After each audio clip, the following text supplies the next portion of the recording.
So moving from the whole civil rights era, and then on to the idea of a police state, you had the Reagan-Contra scandal, what was said to put crack into the neighborhoods. Man, crack has done a profound amount of destruction to whatever we did build.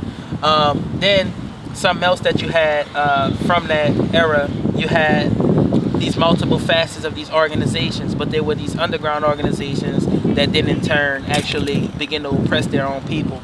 You know what I'm saying? When I'm talking about these black communities with these gangs and things. So what's the reality about freedom? The reality for African Americans in America is very simple. Your freedom and economic, you know what I'm saying, resources in America have always been used for the enhancement of political things for them. Point blank period. Since 1776, it's the first time they recognized you as human beings. It was 3/5 of a person. They didn't recognize you as whole. They never valued us as whole.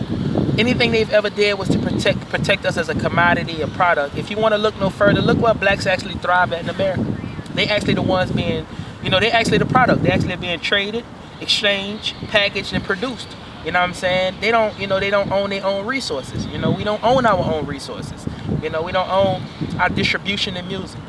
We don't own our own syndication in television. Well, Tyler Perry's come along and done things a little different, but he's an anomaly. He's one of how many? So that's the reality. Your freedom has never been granted in this country because freedom cannot be granted. Freedom is a divine idea. If you're not connected to that divine source, which is him, then you don't get to witness and bear the rewards of actually being free. So it's time to get free. So what are the solutions? People always say, people can talk about this until their noses turn blue and you turn purple. But what are the actual solutions? The first solution to me is the greatest one, and it's the most difficult one out of the three that I've come to agree with.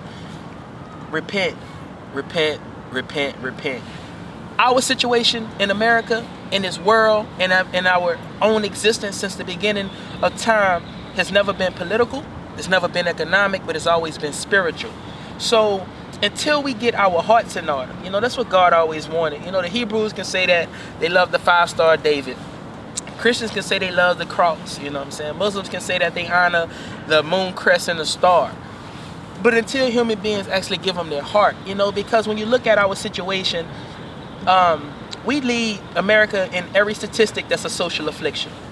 We one of the smallest populations, but we the greatest, amount of social afflictions, So that tells me that it's a greater judgment that's been passed. That tells me it's a greater accordance and will that we must be bound to and live by.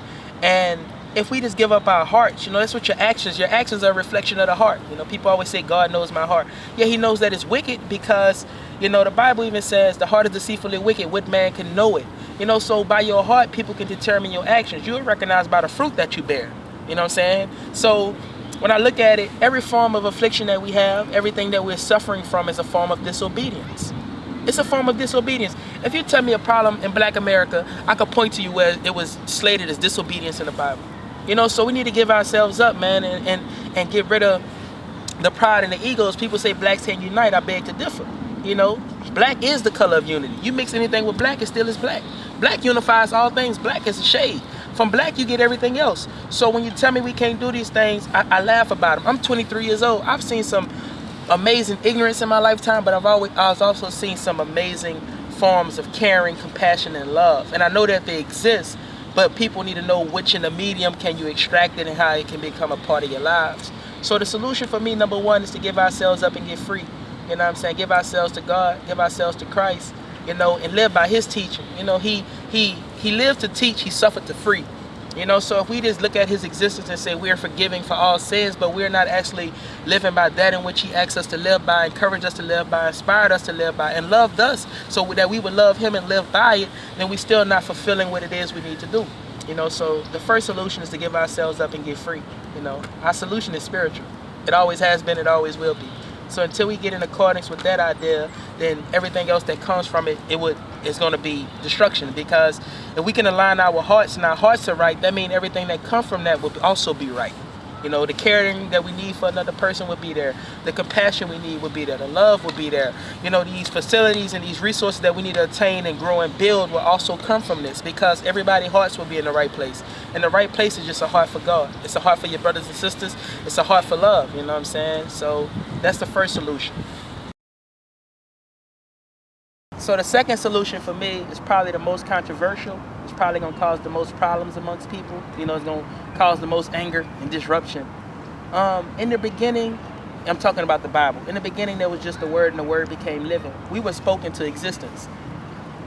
We come from Africa, you know, we come from an oral culture, you know, so we believe that you speak things into existence. So when we look at what happened with the Willie Lynch letter in 1812 and that idea that was created, you went from a Negro slave to a nigger slave.